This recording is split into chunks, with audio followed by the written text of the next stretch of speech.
In 1851, a man named Gail Borden boarded a ship from England back to America. During the voyage, several young children on the ship became severely ill. Some of them died. The cause was contaminated milk from cows being kept aboard in miserable conditions. Borden was devastated. He had spent years watching children die from contaminated food. This was an era before refrigeration, before pasteurization, before anyone truly understood germ theory. And he made a decision on that ship that would directly save millions of lives and create one of the most shelf-stable foods ever produced. What he invented is sitting in your pantry right now. Gail Borden had already tried and failed multiple times to create shelf-stable food. His meat biscuit, a compressed, dried meat product he believed could solve hunger on the American frontier, was a commercial disaster despite winning a prize at the Great Exhibition of 1851.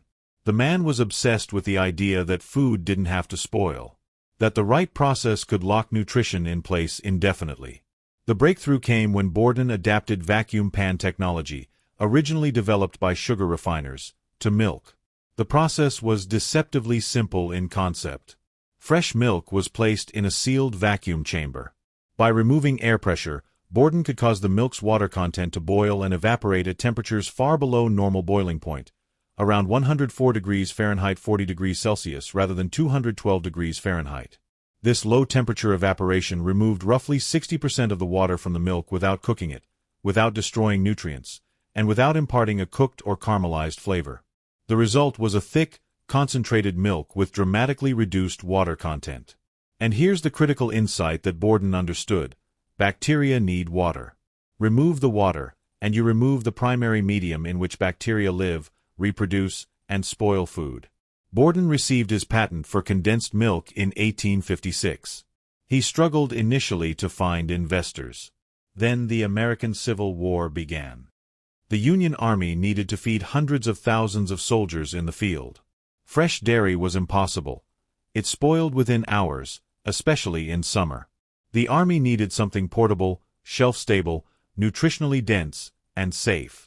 The government placed massive orders with Borden's New York Condensed Milk Company. Cans of condensed milk were issued to Union soldiers as standard rations. The experience of millions of soldiers, receiving a product that was safe, sweet, reliable, and didn't make them sick, introduced condensed milk to an entire generation of Americans simultaneously.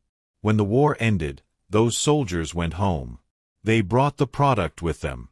Within a decade, condensed milk was in every American household, and Borden was one of the wealthiest men in the country. The product spread globally. British expeditions to the Arctic carried condensed milk. European military rations included it. It became a staple of exploration, warfare, and domestic cooking worldwide, and all because one man watched children die on a ship and refused to accept that food had to go bad. Modern condensed milk works through the same principles Borden discovered, now understood through food science with far greater precision. The key concept is water activity, denoted as A in food science. Water activity measures the amount of free water available in a food for microbial use. Pure water has a water activity of 1.0. Bacteria, molds, and yeasts generally cannot grow when water activity falls below 0.85.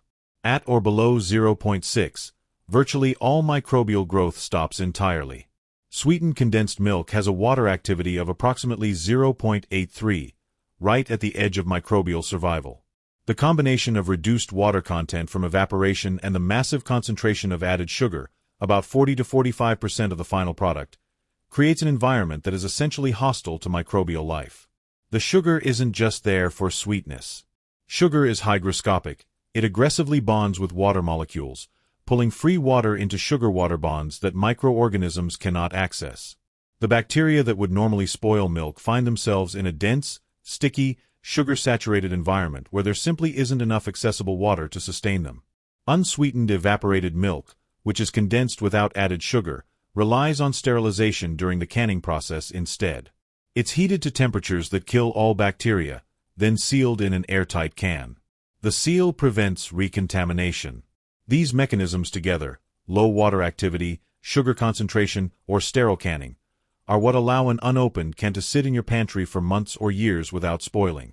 Today, condensed milk is used in cuisines across every continent. Vietnamese coffee. Filipino desserts, Brazilian brigadeiro, British toffee, Korean bingsu, Thai iced tea. The product that a grieving man invented on a ship in 1851 has become a global ingredient, embedded in hundreds of culinary traditions. Gail Borden never saw pasteurization. He never fully understood germ theory, that wouldn't be properly established until after his death in 1874. He was working by intuition and observation, testing and failing and trying again until he found a process that worked. He didn't know why it worked, not at the molecular level. He just knew that children weren't dying. Sometimes necessity doesn't just mother invention. It becomes one.